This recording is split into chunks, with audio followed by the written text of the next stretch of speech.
Hello, everyone, and welcome to another action-packed edition of the OverMark Podcast. We're your hosts, Dave and TJ. Today, we're going to be talking to you about SmackDown from July 4th, 2025, and Collision from July 5th, 2025. It was the 4th of July yesterday. Hope everybody had a happy 4th and didn't blow off any of their fingers. And same goes out there to all of our friends in other places that, don't necessarily celebrate the American Independence Day. I hope that you had a good day too, and also didn't blow off any of your fingers. And we're gonna. How was your 4th, TJ? Before we jump into it, did you have a nice, quiet holiday? Yeah, for the most part, we shot off a little bit of fireworks, but nothing crazy. They don't really sell the explosives in North Carolina, and I don't feel like driving anywhere else. You got to go to South Carolina to get some decent ones. Oh no, about an hour away, yeah. But it was enough for my stepdaughter and the wife. I think they enjoyed it, and it was all right. We shot our guns like we always do, our little gel fire guns. That's always fun. Yeah, kill insects and shit. But no, I just fucked around a lot. I got that Vita modded, and that got the hard drive for that PS3 yesterday finally. So I was literally just adding games to it before we talked. I don't have to put the games on to the SSD anymore. I can do the FTP, so I just click and drag. It's pretty nice. But yeah, that's pretty. Yeah, it's about all I've been up to, that and work, But it's been good 3 days off, and it fucking sucks. We got to get back at it tomorrow, and another 5 days of hell, since it's going to be all hot. But I'll make it, and we'll continue to keep on keeping on. And just to toss it on here, the SmackDown was taped Monday with Raw. So they wanted to give the guys tonight off, which would have been... Well, not tonight, but they wanted to give the guys a SmackDown night off, which would have been Friday. So good on them for doing that, and they got to spend time with their families, and it's about it. Yeah, it's pretty cool of them.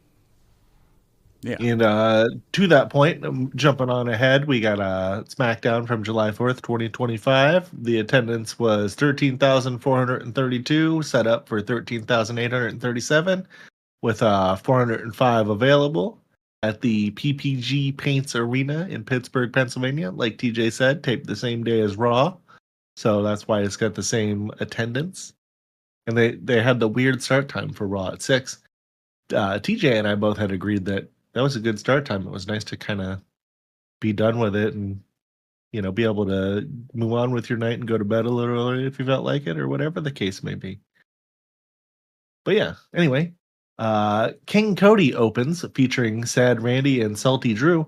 Cody's music hits, and the arena explodes like they're giving away free mustaches.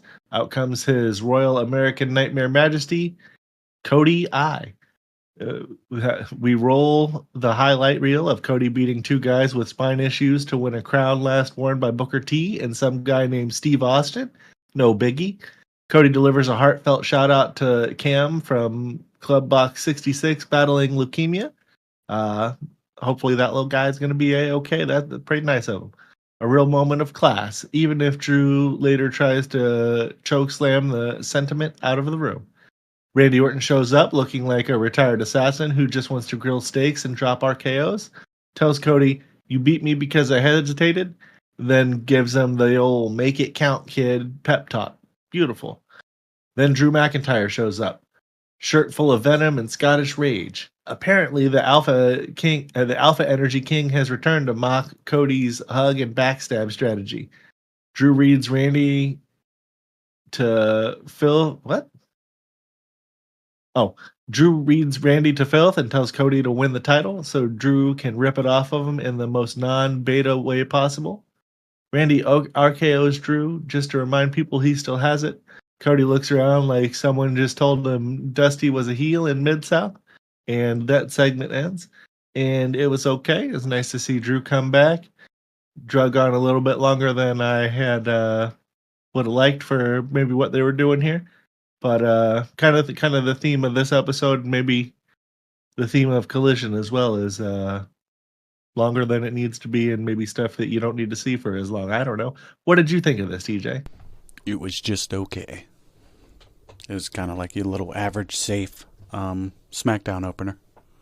between some of the top guys on the show, and Randy, putting over Cody a little bit, and Drew coming out. He's back, and it's pretty much about it, right? Yep. We got the main girls up next with this tag division edition. Backstage with Charlotte Flair, Nick Aldis, and Alexa. Don't call it a comeback, Bliss. And Charlotte wants gold at Evolution but doesn't want to share. And Nick Aldis says, too bad. Partner up with Little Miss Spotlight. Bliss reminds Flair that she hasn't seen the Spotlight since NXT had a black and yellow logo. They agree to team up but promise to hate each other the entire time. It was all right. They're at least, they don't have anything for these chicks, so they're making something for them. And I guess that SmackDown tag division is going to keep going. They got to have, legit tag women in it. So nothing to hate here. Oh, it was a decent little segment. As good or better than what some of the segments they've done backstage with these gals recently. Well, at least it's something that happens at the beginning of the show, then leads to a couple different things later on. Right. But yeah, I'll lead us on here to Drew. And he wants some violence. And we're backstage with him. And with Fatu, Jimmy, and King Aldis. Drew demands Randy at Saturday night's main event like it's a duel at dawn. Jacob Fatu steps up for some long overdue staring contest with Drew. He definitely does do that kind of shit a lot. Aldis tells Fatu to find a partner. Time to yeet. Jimmy Uso walks in and fulfills his contractual yeet quota. What, 2? So yeah. I guess. I don't know. It was a little backstage segment. Nothing crazy. And I'll move us on to this little tag team match that we got with which was basically what we were just talking about with Bliss and Flair there. So they're against the Secret Hervis, B-Fab and Mi Chin. Had a lot of tags, more tags than a Black Friday clearance bin. Flair keeps tagging herself in like it's all about her. Niven hits a cannonball, Michin hits a suicide dive, and Alba Fire does the diving chaos button. I don't know if that's something, but Charlotte moonsaults for the 312th time, then pats Bliss like a corgi and tags her in. Bliss hits Twisted Bliss, wins the match, and pretends they're friends now. I guess spoiler, they're not. I don't know. It seemed like they were really into it. Yeah, Charlotte was kind of like giddy. Feeling it a little bit. Yeah, and she then was she giddy. realized, and then she kind of, snapped out of it a little bit. But then in the back later, I think they had another segment where they kind of went on this even more. But I don't know. I don't hate this. It's not like this is a match that we're going to elaborate on really at all. And the Secret Hervis kind of stinks. And I don't know too much about B-Fab, but Mi-Chin's all right. She's not too bad. But old Queen of the Flat Back Attack. Old Dewdrop there. Oh yeah, is she? But old Dewdrop, you know what I'd do to her? I'd drop her off. I know. I'd drop her off at fucking Planet Fitness and be like, go get a fucking membership. But I don't think that would help. We had to get like that tummy surgery. She's obviously eating like just massive amounts of food to maintain that weight. But anyways, I'm sure you don't really have too much more to add there. Take us on to the next tag shit that we got going, or whatever the fuck this was. Sorry, Dewdrop had locked my brain up for a second there. I don't know what the deal with that was. Yeah, I had like a short circuit Damn, for a second brother. there. I don't know. I don't want to see her. I hear her. Dude. I see her. I hear about her, and my brain just shuts down. Yeah. Like the old Windows XP, Damn. But anyway, we got the Wyatt Sicks versus Ford, Berto, Gargano, and Sabin, a.k.a. Team Why Are We Here? Gacy clotheslines everyone like it's 2022. Loomis is emotionless as ever, probably thinking about his taxes. Sabin enters and actually wrestles, wakes up the crowd briefly. Uncle Howdy tags in, scares Gargano off the apron and into therapy. Rowan rushes Sabin with a splash and an iron claw slam. Gargano exits left, proving cowardice is contagious. And the Wyatt Sicks pick up the old W there. And man, we keep having to see these guys. And I don't know why. But I think it's just because they're friends with people, and it's, I don't know. I don't really know what else to say. this is fuck it. I'm about to sound insensitive a little bit, but I promise it's not. Like, big deal. You were related to Bray Wyatt. We get it. You know, none of you are him. It sucks that he's gone. He wasn't too great, you know. I mean, no. I'm sure he was an awesome guy to be around, and the beginning of his stuff was awesome. But after you're exposed, sorry, Dave, I'll stop for after a couple seconds. After you're exposed to his shit, you've seen it all. Well, yeah, usually, especially with The Fiend, people didn't come out of that feud better, and he usually didn't come out of the feuds with people better either. So it was like a whole lot of wasted time, I guess. I don't know. I mean, it wasn't even the Fiend part where nobody came out of better usually working with him in general because he wasn't a very good worker, you know. His matches were regularly garbage, and then when they started having the theme matches at like WrestleMania and everything, they were consistently like the low light of the Mountain Dew pitch black match. I remember they had one with Randy. I don't think this was that one, but it's where they had bugs and other shit showing up on the mat with like a projector, and I don't know. I really liked him when he came in at first and was doing the whole the swamp hillbilly thing. Yeah, the cult leader thing. Like that was all right, but after a while of seeing it, you're like, oh, it's actually the same exact promo every time. And I felt the same way about that Swamp Hillbilly tag team that was in AEW for a minute. Yeah, I forget what they were called. I remember MJF beat both of them in one night. But oh shit! Yeah, at a pay-per-view. But anyways, yeah, they seemed like kind of okay, I guess. But I don't want to shit on Bray Wyatt too much, and I really don't want to shit on the Wyatt Sicks. I'm sure if you split these guys up and actually had like something real for them to do, they could like do better than what they're doing now. What they're doing right now is a death sentence, man. It'd be like sending everybody out there in like ice cream sandwich outfits and be like, all right, go get this over. It's probably not going to happen. But I'll move us on here.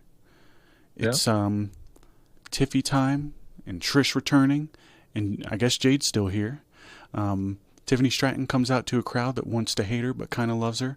She name drops Nia, SummerSlam, and Evolution. Jade shows up wearing the queen crown like she stole it from Disney World.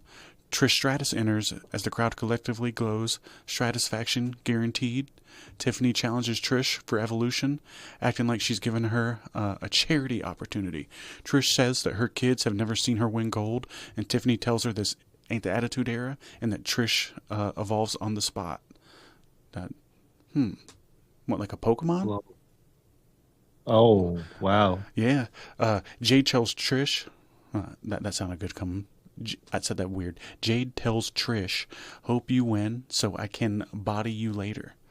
Yeah, I'm sure that will go great. You know, good for Trish Stratus. She still looks incredible. Yeah, I don't know. She's not bad looking for her age by any means, but she's the only one that keeps coming back all the time.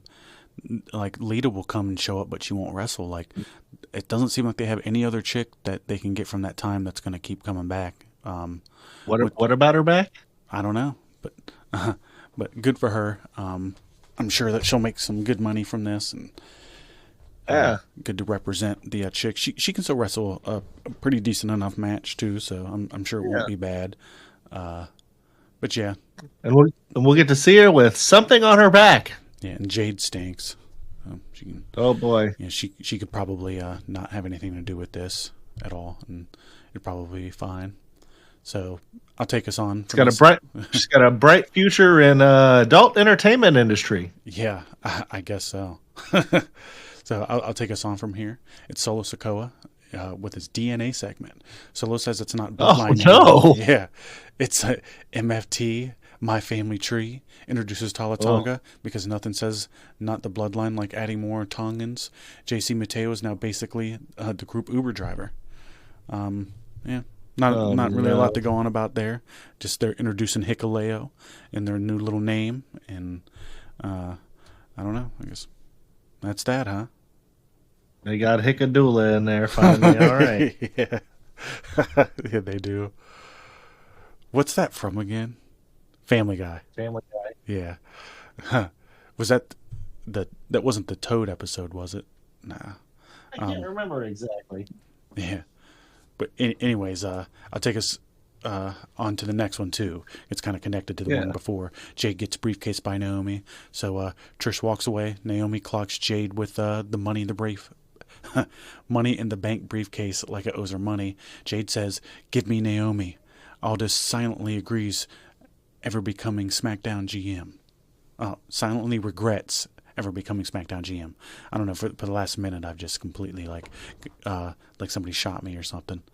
But yeah, I don't know. You know, when you were saying the money in the briefs thing, I thought she was running up with money sticking out of her outfit or something, you know, like she was a adult entertainer or something. I don't know what's going on here. But that might be more entertaining. I don't know, but just more stuff with Jade and, you know, just get as far away from that as possible. You know, Jade fucking sucks. She's not great. It's not great. We're going to talk about this next match here. Oh boy. We got old Fraxium versus Andrade and Rey Fenix. Actually, not a terrible match. And like I had said before, I hated Fraxium quite a bit, and I warmed up to him a little bit. But they start the match like someone hit fast forward on Fire Pro Wrestling. Every tag is followed by some reversal chain. Rey hits a DDT. Andrade busts out the Three Amigos. Razor hits a Phoenix Splash. It's a Lucha Buffet. Andrade hits the message and wins the match, which means nothing because next week we'll be in a triple threat for no reason anyway. And yeah, I mean, it was a entertaining match that ultimately meant nothing. It was a match to have a match. This was almost like a AEW match in that it was a good in-ring match with dudes that know what they're doing, but means nothing. What did you think of this, TJ? I think they're just trying to establish Andrade and Phoenix as like a tag team. Oh, that's true. But I guess it accomplished that. They definitely look pretty good. They work well together. Not bad. But yeah, like you were saying, not much of a reason going on, but I think the reason was they just want to showcase them. There was less filler on this show because the 2 hours thing, which was nice. Right. We forgot to bring that up at the beginning. The show's 2 hours now. That's wonderful. Yeah. So anyways, we jump to the next one here. It's Priest and Black, and they're talking their feelings. Priest tries to talk Aleister Black, tries to talk to him about R-Truth, and Black basically says, "Cool story, bro," and prepares to turn Truth into a shadow puppet next week. Priest says, "Who told you I was the good guy?"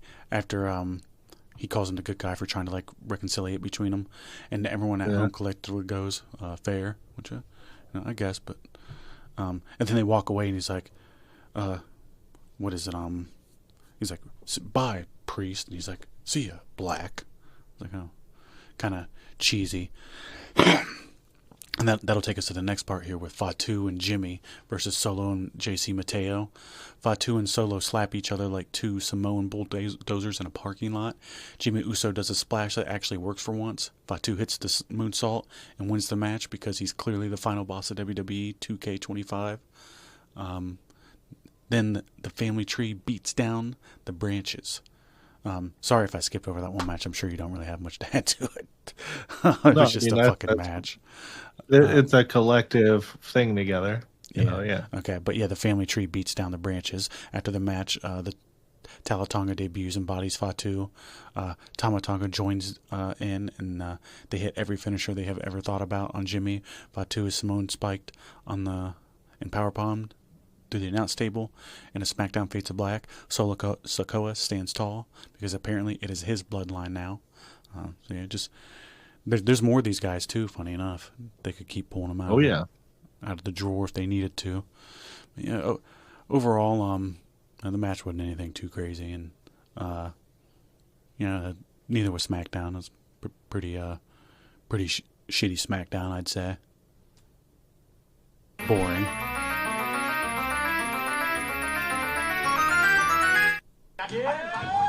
Well, I was expecting something else.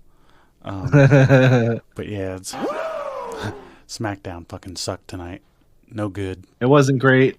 The best part of it was when it ended, and TJ and I were hanging out watching it, and we realized that it was over. We were like, oh, because we were expecting it to go for another hour, and then it was over, and it was like, oh, okay, cool. This is not a bad thing here. I'm not opposed to this. And then we moved on with our lives. Yeah. Just like we're gonna move on with this segment here, The and OverMark Entertainment SmackDown review. yeah, and thank you for that, Mr. President. And what do we have coming up next? AEW Collision 100. That'll be our The OverMark Entertainment Collision review. like I was saying, it was AEW Collision 100, July 5th, 2025. Attendance of 50-57, which is the same as Dynamite because that's the night it was taped. It was the week of everybody's Yep. secondary show getting taped on the day of the flagship show. Smart idea, wrestling companies. Hopefully we see more of that. I'd like to see more of maybe getting it in a little earlier than what Yeah. we are getting them. But regardless of that, continue. Sorry about that. I was saying that they had 341 tickets left. I mean, who knows or not. It looked like they had a good crowd there, but you could see the empty seats. Bit of empty stuff in the upper sections, yeah. But for a Dynamite and Collision, this is one of the better attendances they've had in a while. Yeah. If you don't count the Mexico show. Yeah, like you were saying the other day, and you pointed out to me, that they usually are like 2,000, 3,000. So this is like double what they normally have. Yep, for sure. And anyways, we'll go ahead and start with it. So it starts with a story time with All Ego, Bay. And Adam Cole opens up Collision 100 like he owns the place. And he probably does, considering how much mic time he's getting now. He's all over the show these days.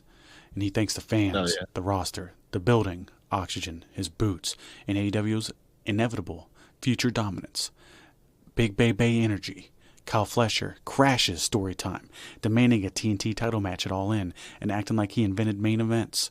Daniel Garcia shows up mid-promo like he's crashing a party, uninvited and already bleeding. Cole volunteers to fight both at All In because why not defend a mid-card title in a triple threat with two emotionally unstable men?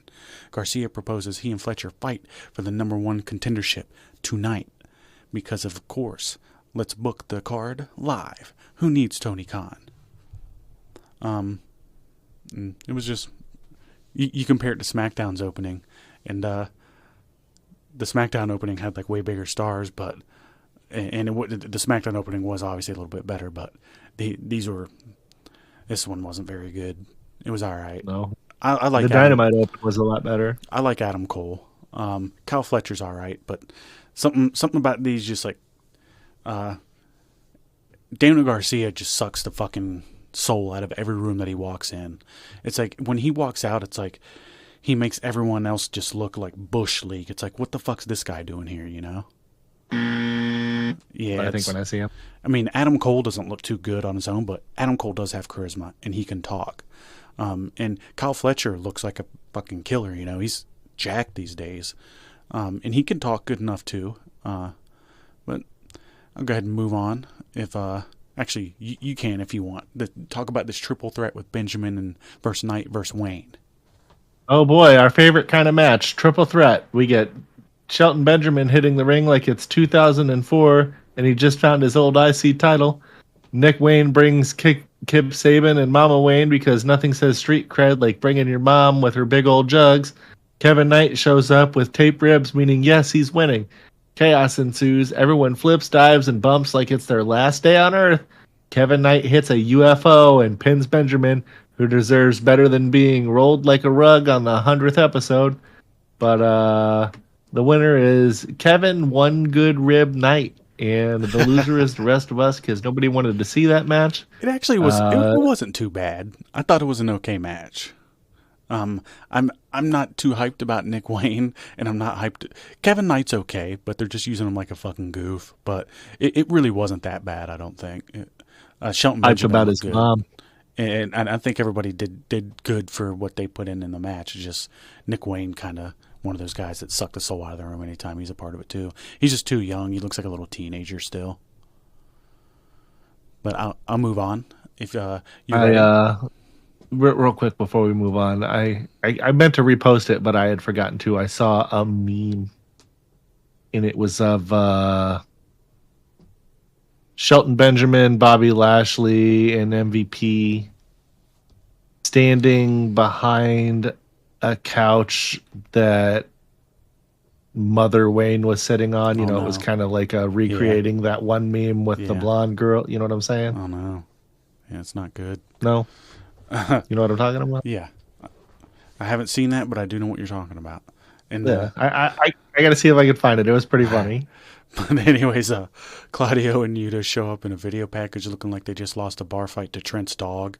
They want the trios titles because it's Wednesday somewhere and they're owed violence. Yeah, it was funny because shit. like they're like as Claudio's walking away, like the whole Death Riders are walking out like through the back, and then like they're like Claudio, got anything? And he finally turns around and stops, closes the door, and starts talking to him, and he's like talking real slow, and he starts talking in whatever fucking language he speaks, or he knows how to speak a lot of them.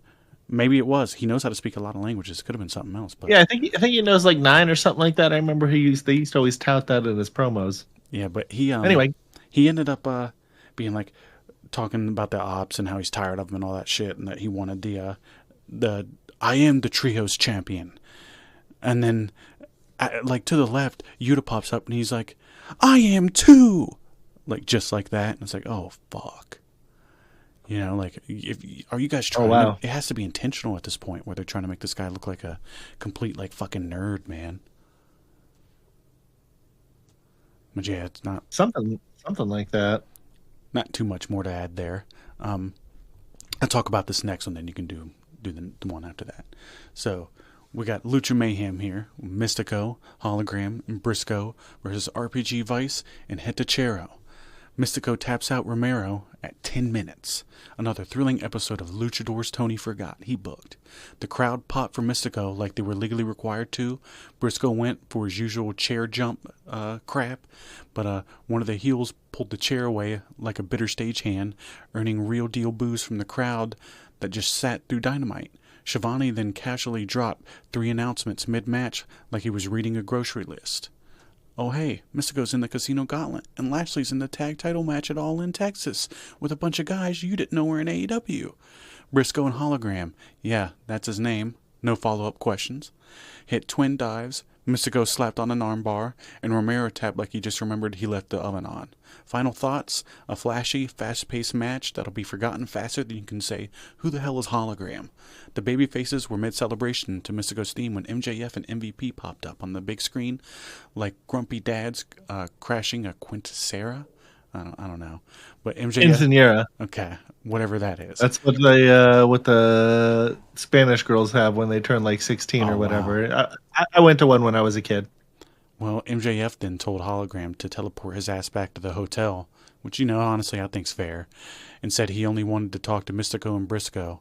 He teased a one-on-one with Briscoe and acknowledged Mistico being in the Casino Gauntlet before declaring he'll beat Briscoe before anyone else even enters.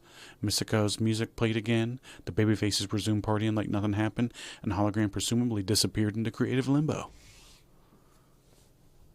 Got anything to add to that? You know, I've really tried with Hologram. You know, I wanted a AEW original creation to be successful so that people on the internet could, you know, shut up a little bit. But man, Hologram just ain't it for me. I don't know. Maybe if I was a kid, maybe kids like him. I mean, you got a stepdaughter. She like Hologram? She's a kid. Nah, she doesn't. All this stuff's too much for her. She can't focus on any one thing. Yeah, I mean, Hologram, you know, he beat up my mom and he raped my dad. And no, I'm just kidding. None of those things happened. He's not for me, I think. Well, it's not even that. It's just like, hold on, let me scroll up a little bit. So it's like Mistico. I know he's popular in Mexico and everything, but I saw him as Sin Cara, so I've seen him before. But it's, you know, just moves, no promo, so nothing really that would stick out to me as something that would be interesting. You know, I don't watch CMLL or whatever. We got Hologram. He's an AEW created character. I've seen him since the beginning of his shit. He's got a cool entrance, I guess, but who cares? And then we got RPG Vice. Why would I care about them either? Trent and Rocky. It's like there has to be somebody to take the pen. And Hitachero, again, like I don't know this guy. I don't care to know this guy. There's nothing that he could do to make me care about him. It's not his fault. It's just cultural differences and him not being able to really speak English. And also the fact that he will never be used in a prominent position or in really any position at all except what he's in now in the show. So, you know, it's just kind of like a background character. And why would I care about those, right? Exactly. Why would you care about this? Yeah. So take us on. Well, we got Max Caster's open challenge gone wrong in 55 seconds. What about the NASCAR video package? Oh shit, I forgot about that. I for some reason went right past that. Because we got a NASCAR video package because nothing says pro wrestling like showing off who can make left turns the fastest. I didn't need to see this. How many motherfuckers on this show that have worked here for 5 years, almost 6, that have never had a package for them made ever? And then some car that you have branding on is getting a package on the show? That doesn't make any sense. But go ahead, Dave. Most of the shit around here doesn't make sense anyhow. But anyway, circling back to the Max Caster Open Challenge, Max Caster made the crowd chant the best wrestler alive, then scolded them for doing it wrong, and then got the crowd to chant this crowd sucks instead, which impressively they did do. He then issued his 5-minute open challenge. Cue Scorpio Sky's dramatic return, complete with Daniels, the Martins, and Leia Gray watching him train like he's entering the Kumite. Sky hit the ring, dropped Caster with a cutter, and won in 55 seconds. Sky and Daniels tried to celebrate, but the show cut to break like AEW accidentally hit the skip outro button. It was cool to see Scorpio Sky come back. We talked about him a little bit a few weeks ago. And they gave him a package. I think his package and entrance took more time than the actual match itself. He's jacked. He's bigger than he used to be. Oh yeah, I don't think this is a knock on him getting a squash match like that. Max has been getting squashed by everybody, so yeah, I don't think it's right. It's not a fuck you. Yeah, it brings him back and him look. You know, he smashes somebody instantly and looks strong. What'd you think of this? I mean, it was good. I actually thought the Max Caster stuff was funny. He can get the crowd to chant stupid stuff, and I like Max Caster. I'm wondering if something's wrong with him. Like, can he not go long? He looks yellow. I don't know. Like, look at his skin color. He looks unhealthy to me. But yeah, I like Max. I think he's just mixed race. I don't think he used to not be this yellow. I'm telling you, man. He looks unhealthy to me. But again, what do I know? You notice he never takes his fucking jacket off anymore. Like, at least I don't think he does. Did he take it off here? I don't know. I didn't pay that much attention, to be honest with you. But hopefully he's all right. I think he's funny. And this was a good little way to showcase Scorpio Sky coming back. And hopefully they actually have plans for him.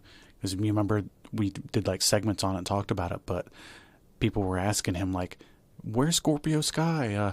We saw on a podcast that he was saying that he's healthy and you haven't talked to him. He's like, oh, I like Scorpio Sky. I'll try to get him back into the show. So that's what it took, and here's the results of that. Yep. But yeah, not bad. And we run into some backstage shenanigans after that. Ricochet is like confronted, and he says that what he talked about with the Gates of Sagany is none of your business. Which translation creative has nothing for him yet. The Gates of Sagany proceeded to jump people anyways because Sagany's in their name. Yep. Yeah. And then another random match here with Willow Nightingale versus Vipress. The result is Willow squashed her in 2 minutes like a bug that hissed at her first. And again, this is like another chick we don't know. I guess we've seen her on the show a couple times lately. I can't remember. I just can't remember because none of these people are they're just background characters. But yeah, Willow came out all sunshine and vibes, offering a friendly handshake because, she's Willow. Vipress responded by slapping her hand away like it owed her money. Somewhere backstage, Chris Statlander was shown watching on a monitor with the intensity of someone checking their Powerball numbers. Wheeler Yuta dared to tap her on the shoulder, so naturally she stormed off like he just spoiled the ending of her favorite anime. Back in the ring, Willow decided she's had enough of the disrespect. She hit the pounce like she was channeling Monty Brown through a Lisa Frank filter, then followed up with the Dr. Bomb for the 1, 2, 3. The crowd reaction, shockingly loud for a group that already survived a full Dynamite taping and probably has no idea who Vipress is, but hey, they saw someone get yeeted across the ring, and that's always worth a cheer. Takeaway, Willow continues to be the human equivalent of a glitter cannon with a PhD in violence. Vipress continues her tour of being aggressively allergic to sportsmanship and Statlander. She's either furious at Yuta or still mad that her title run didn't get this kind of pop. What you think? Not much, right? Not much. Yeah. Yeah, I didn't know who the fuck Vipress was. Willow she always looks great. Yeah, I still don't know who she is. I can't even remember what she looks like. That's how forgettable that was. The big thing I remember was Willow taking the straps down and giving the girl the power bomb. Yep. And she does a good power bomb. Willow looked like $1 million in this. I mean, so I guess good job, Vipress. With your selling, and obviously it takes two out there. So if Willow looked like $1 million, that means that Vipress did her job, right? Yeah. And then oh shit. Then we go backstage for a daddy ass pep talk. And backstage we got Renee Paquette trying to interview Anthony Bowens, who was sitting on the floor like a kid who just got picked last in dodgeball. Enter Billy Gunn, who picked Bowens up like a motivational dad at a little league game. Bowens was clearly salty that Gunn didn't show up during the match. Gunn claimed that he was in the back watching, which is definitely what you say when you forgot your kid's recital. He gave a pep talk about how singles wrestling has bumps in the road, like, say, losing in under 5 minutes. Bowen, still sulking, pointed out how he blew his casino gauntlet shot and asked, now what? Game. Gunn gave him a classic trust me speech, and just like that, they sealed it with the power of a scissor handshake. Emotional trauma fixed. Scissor me, bro. There was something that I wanted to say about this, and I kind of spaced on it. What did you think of this? Not much. What was the point of breaking up the most... I'm going to say this every fucking time. What was the point of breaking up your most over tag team? At least Max Caster fucking has a spot on the show, I guess. Some fucking clown. What's this guy's spot? Oh, they got him acting like a crybaby bitch, and he's arguing with Billy Gunn about why wasn't he out there after he had told Billy Gunn to stop being as involved, and then is instantly crying, and it's just they're making him act like a bitch. They're devaluing him. A lot of the shit that they built up with him being with the Acclaimed is now kind of just ruined, I guess. I don't know. Yep. They just took literally probably the most over tag team that they had organically ever, and just here they are. What the fuck is that, They could have the belts right now. And still be doing their same gimmick, and it'd probably still be just as over as it was if they had not fucked all this up. Anyways, speaking of, I guess fucked up, maybe not, but FTR versus the Outrunners, maybe the match of the night, I don't know, but both teams got televised entrances because when a match runs 19 minutes with the Outrunners, you got to fill time somehow, right? Shivani hyped Thursday's Collision and All In Texas Countdown special like they were at the Super Bowl and not a taped wrestling show fighting for your DVR space. Early on, the Outrunners got Harwood down and went for their signature handshake spot because nothing says tag team dominance like synchronized bro love. Wheeler rudely interrupted by shoving them into each other, and the crowd booed like he just stepped on a puppy. Later, the Outrunners actually hit Shatter Machine on Wheeler. Yes, FTR's finisher, and the crowd lost their minds, thinking we might witness a multiverse glitch. But Harwood made the save, reality was restored, and FTR eventually hit the actual Shatter Machine for the win. Stokely Hathaway was caught holding Magnum's leg at the end, so he couldn't, go in and break it up. And of course he was, right? Nothing says serious wrestling like a grown man tripping in another sequence. I don't know what that is, but I don't know a lot of stuff. But yeah, FTR won. MVP moment was Truth Magnum kicks out of everything but dies for Tate's sins. Nothing says serious wrestling like a grown man tripping another in sequence, the little flashy, all right, sparkly shit. All right. Well, all right. Yeah, you got anything to add to that? You got anything to add to that, player? probably match of the night, like it said at the beginning. You know, man, it's getting really hard to watch Collision. I know we've talked about this privately before, but geez, just I don't know. A lot of shows have given up on reviewing this, and I'm sure that probably tells you guys something. Yeah, I think it does. It's But not a great show. no.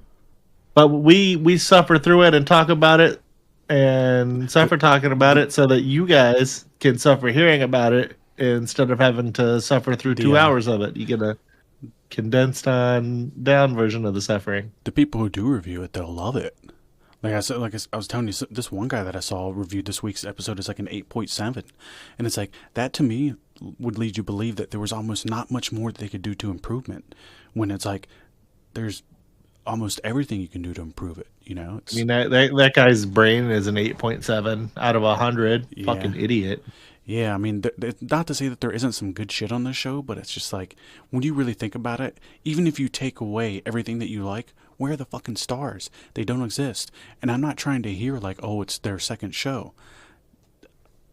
They have enough people to have a fucking lot of stars on this show. At least a couple. Somebody's got to be the show's MVP. You know, there's times when, like, you remember, like, Eddie Guerrero was the guy carrying SmackDown for a little bit. You know, Shawn Michaels, Triple H at some points, Booker T, you know, like, there's been, when you have something like that and a guy steps above all the other ones and gets more over, you have spotlight when you have stars to, oh, well, eventually I'll just take my top guy or one of the top guys from this show and put him on my second show. That way he can really stand out, you know, but nobody stands out on this show. And they got to get these fucking luchadors off of it, man. It's like, it's a mess. Nobody gives a fuck about this shit. They just don't. Let's worry about what we're doing over here and increase our viewership in the U.S. and actually get a stable product before we worry about tackling overseas. Or, sorry, like out of U.S. market, you know, whatever the fucking correct term is. But take us on to the next jumbled up mess. Oh, boy. We get the All-Star Women's 8 Tag Team match. Good God. All-Star, huh? Thunder Rosa, Queen Aminata, Anna Jay, and Ty Mello versus Athena, Thekla, Julia Hart, and Megan Bayne. And the result is Bayne pins Jay after a powerbomb 10 minutes in. And had a couple 10-minute matches. Yep. The classic, we have 8 women, no plans, and 10 minutes to burn special. This was AEW's version of speed dating. Toss everyone in a tag match and hope someone stands out. Spoiler, no one did. Rosa and Athena brawled to the back like they were late for their ROH Supercard of Honor promo shoot, leaving the rest to play bumper cars in the ring. Shivani tried to hype Dynamite like it was WrestleMania while the match limped through picture-in-picture. Sky Blue yanked Tay Mello off the apron. Penelope Ford got repeatedly bonked into the turnbuckle like a cartoon villain, and Anna Jay walked straight into a clothesline like she owed Megan Bayne money. Bayne finished things with a powerbomb and a pin. That was mercifully that. Final thoughts: no story, no heat, just vibes. These endless 8 women tag matches feel like AEW's version of sweeping toys into the closet before company comes over. Collision deserves better. The winners are Athena, Megan Bayne, Thekla, and Julia Hart. And, man, that's 10 minutes we'll all never get back. I'm a fan of some of these women. And, you know, obviously all of them are hot, but, I mean, you need more than me wanting to have sex with you or thinking that you're attractive to be a good wrestler or make me care. Exactly. You know, I couldn't find a reason to care about this match. Trying to find something positive to say here, so I'm not just shitting all over it, but I really don't have anything. Well, I mean, it's like some of the action was all right, and some of these girls are green, like Anna Jay and Tay Mello and Julia Hart and Queen Aminata. I mean, even Megan Bayne to some extent, you know. None of them really know how to have a match like this in a way that would make it good. I don't really know enough about Thekla, and she's already just an afterthought. Way to go there. But, it's just, they're beating us down with all these just pointless fucking matches. Like, slow the fuck down.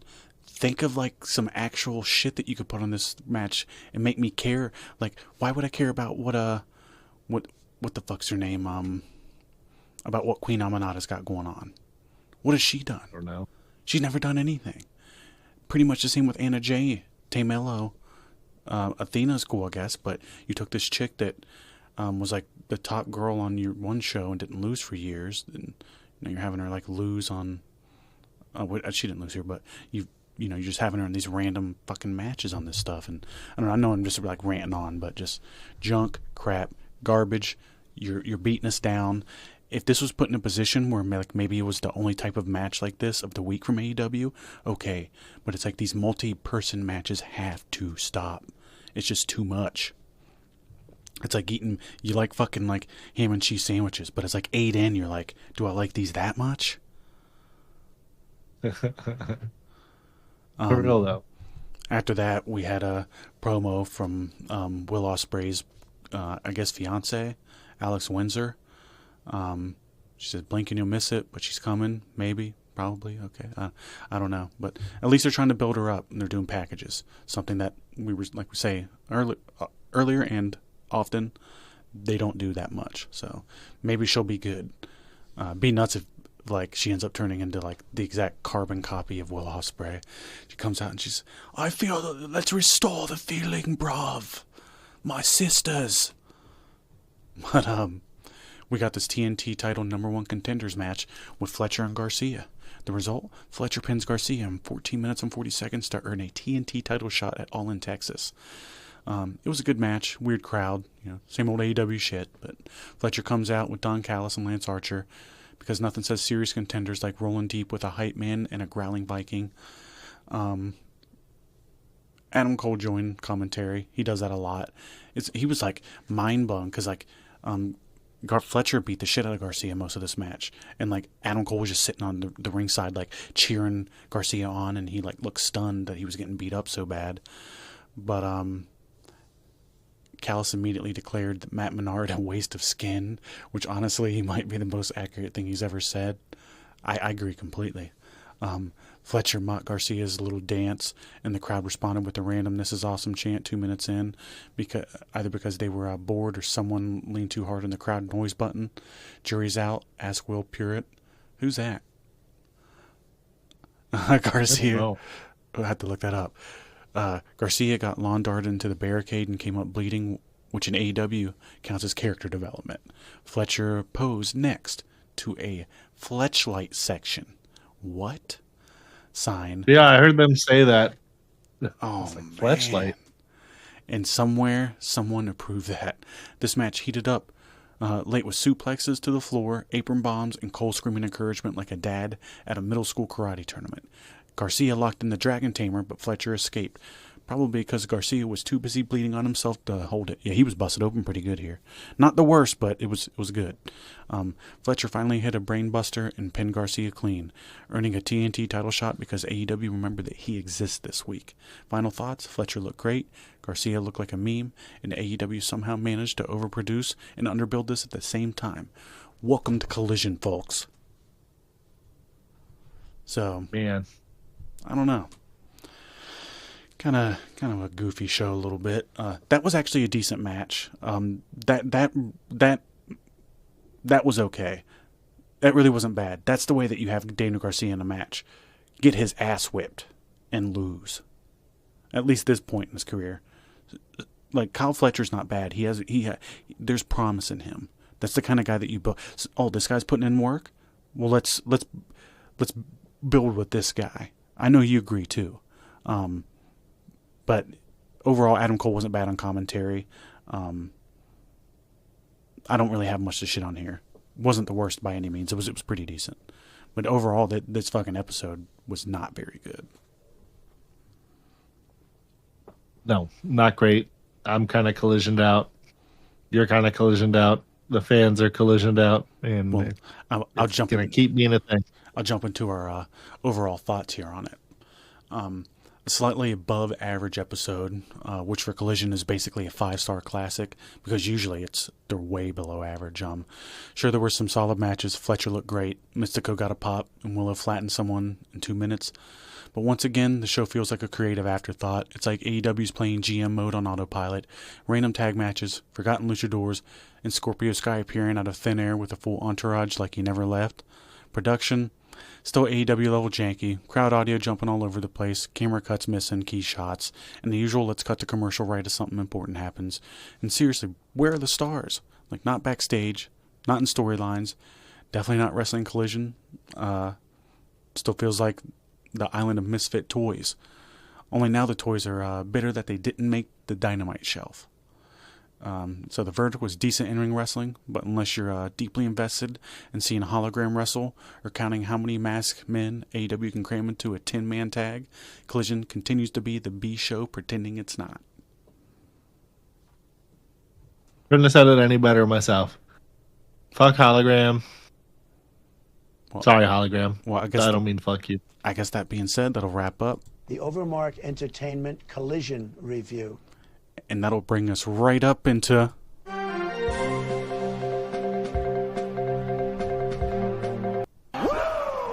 And then I guess we'll have an OverMark Entertainment exclusive. Which will take us, to Jacob Fatu dropping a rap track, Hello, featuring WWE legend Rikishi. I think that's his uncle, right? Or is that his cousin? They're related somehow. I'm not exact. Cousin, uncle. I think they're like something. Third cousins or something. I don't know. There's way too many. It's like his great cousin or something. Yeah. Yeah, they're both Fatus.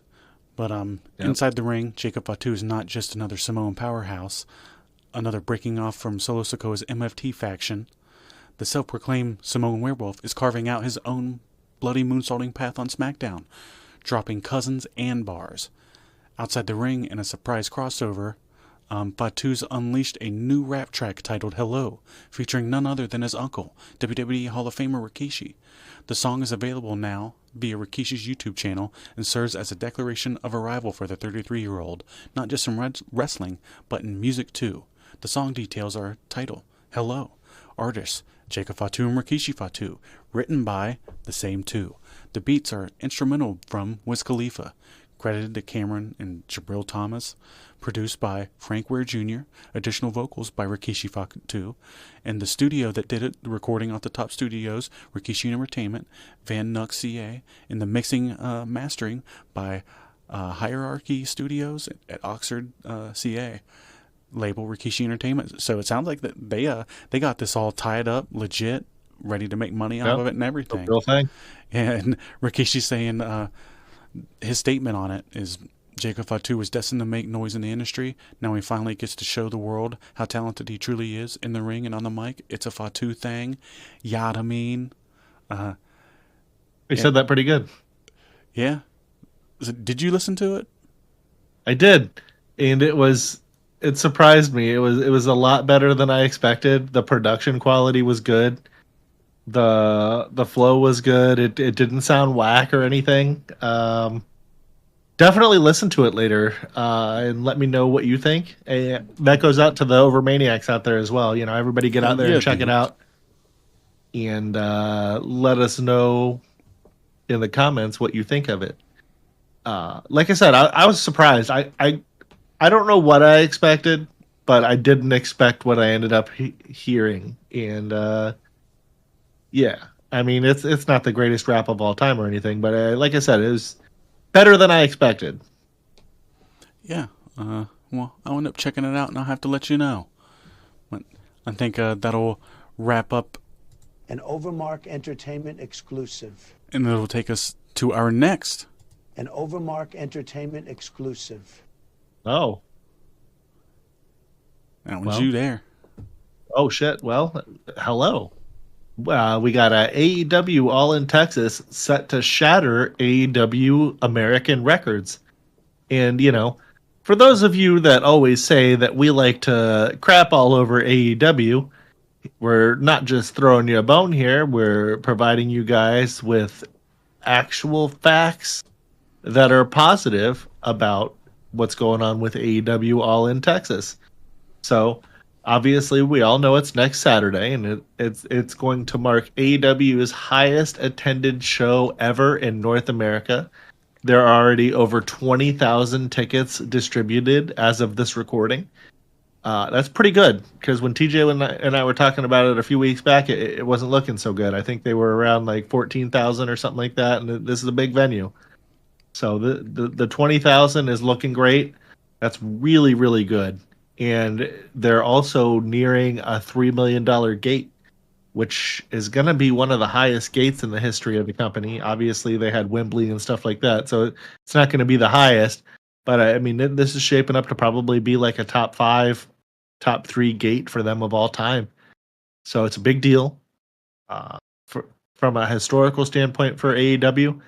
And it's a upward trend for their pay-per-view stuff. I don't know if this was something that type of momentum that they can continue with their pay-per-views, but they've done a good job as far as AEW does for building this pay-per-view. So yeah, what do you think of that, TJ? Did you know about any of that stuff, or is this some new news for you? You know, I'm scrolling, I'm reading the news, so of course I saw all you this. read the same shit I do. And, you know, the only thing I have to say, and I'm not trying to be negative here, is that this is all per Tony Khan. You know, we got to take his word for it. And I'm not saying he's a liar. Just this isn't like a publicly traded company where we have official proof and we can see the numbers. We just have to take somebody's word for it, and maybe that person's word is a guesstimation, a maybe. But we're not going to go with that. I'm sure that this is doing pretty well. There'll be a lot of people there. I'm sure it's going to make a shit ton of money for him, and it'll be a pretty big deal. It's good for him. I'm just hoping it's a good show.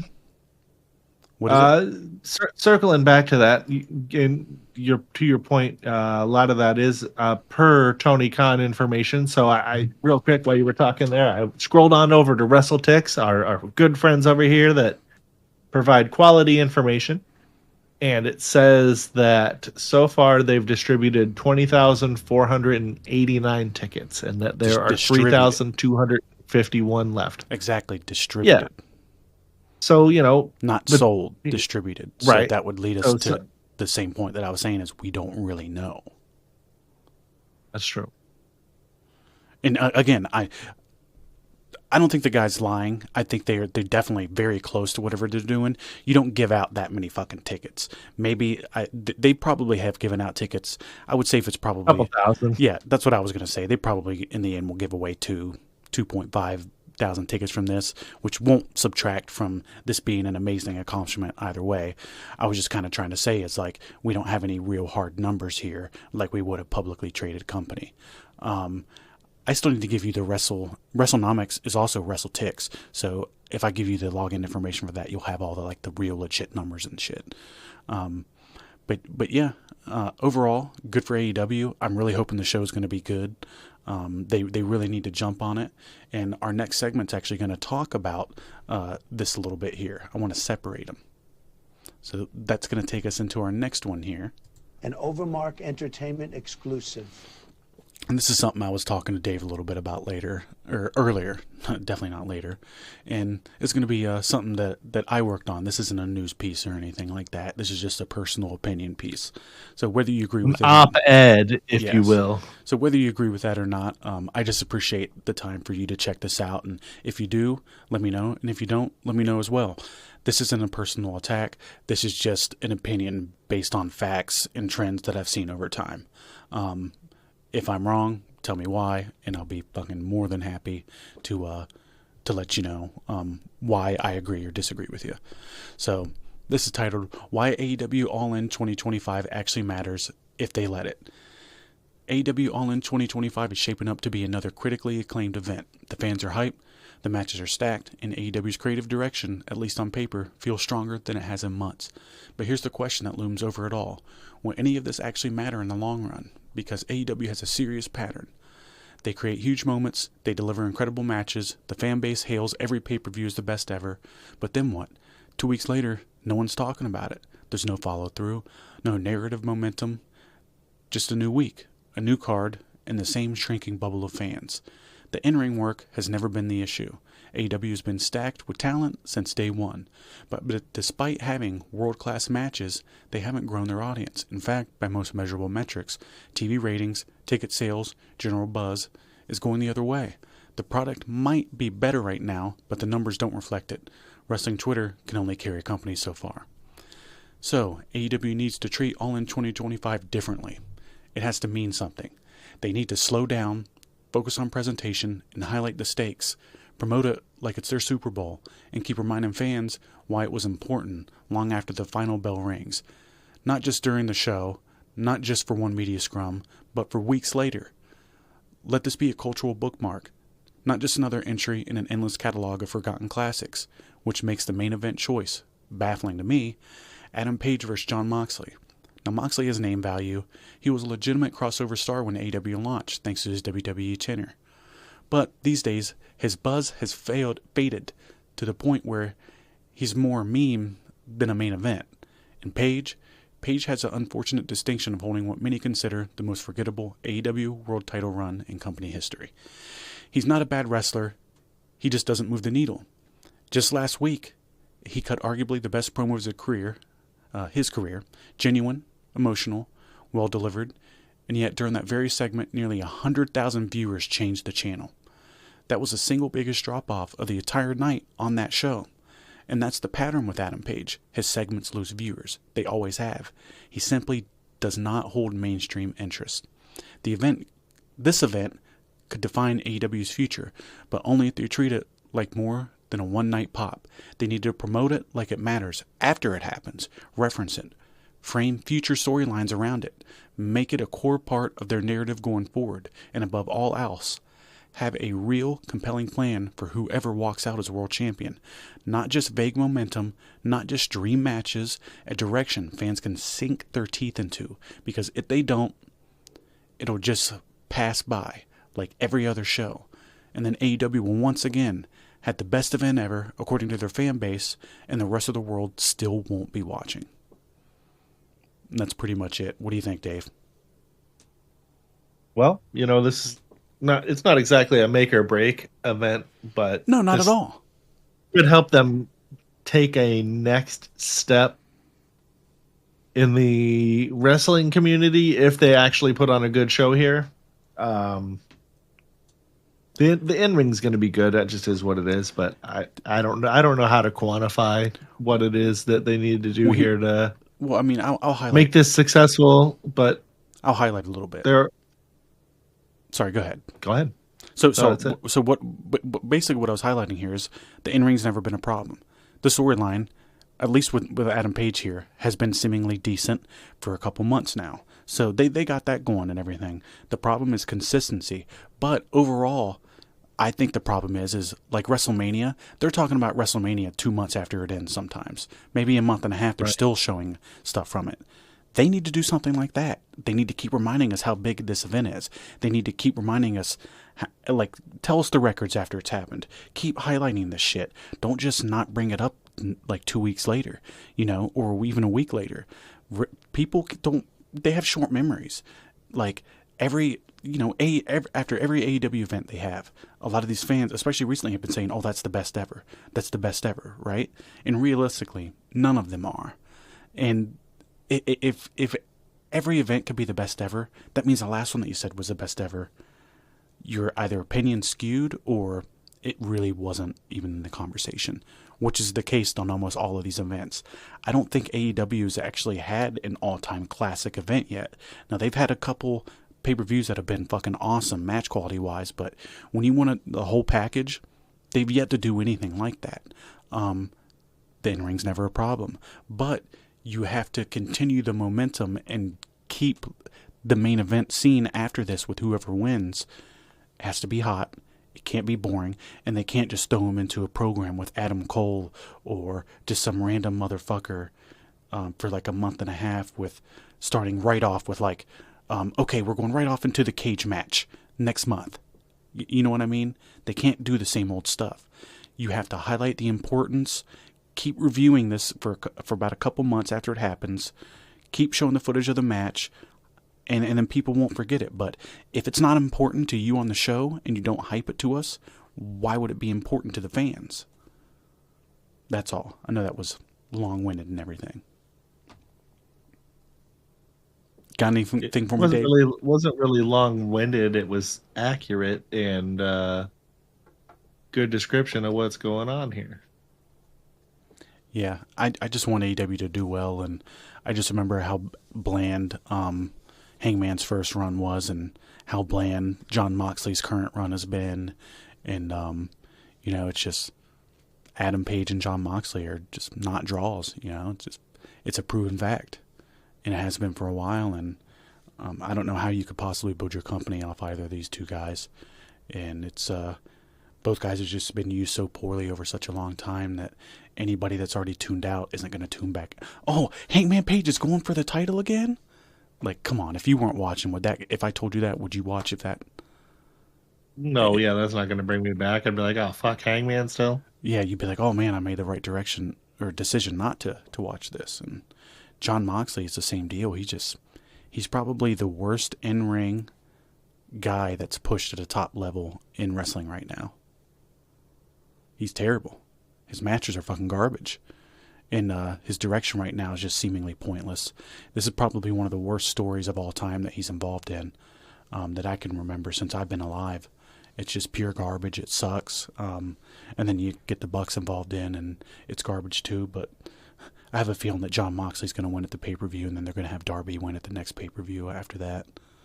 No, that tells you my enthusiasm for this, but I think that being said, that'll wrap up our... An OverMark Entertainment exclusive. And we can go ahead and sign out of here if you want to get us out, Dave. Well, thanks for the fun episode there, TJ. Oh, yeah. And thanks to all the Overmaniacs for tuning in and listening to us. Don't forget to go follow us at all of our usual deals at OverMark ENT. Like, comment, and subscribe on all of our videos so that we can give the leg drop to old algorithm and defeat his nasty, smelly ass, dude. Yeah! And we will see you next Tuesday, as the kids say. And we'll be talking to you about Monday Night Raw. And there's going to be a whole lot of wrestling next week. We got All In, we got the NXT PLE, we got the main event, and then we got Evolution. Oh yeah, Evolution. And it's just like, I don't think we'll cover all of them, but we'll cover most of them. So tune in to find out exactly what we're talking about. Maybe we'll talk about your favorite wrestler. Maybe we'll talk about the thing that the wrestler did that caused the other thing to happen. Yeah. I was planning on covering everything but NXT, but we'll see. If there's time, maybe we'll even do that too. But I'm hoping that there's fucking not, because I have no clue what's going on with that. But I'll go ahead and say bye myself, and you can go last, Dave. But I appreciate you like always, Dave. I'll talk to you right after this, like we always do too. But it's a good one this week. Wrestling may have not been so good this week, but we always make fun with it. Appreciate you guys for listening. Check out the socials, like he said, and have a good one. Don't work too hard this week. See y'all in a couple of days. Have a good rest of the weekend.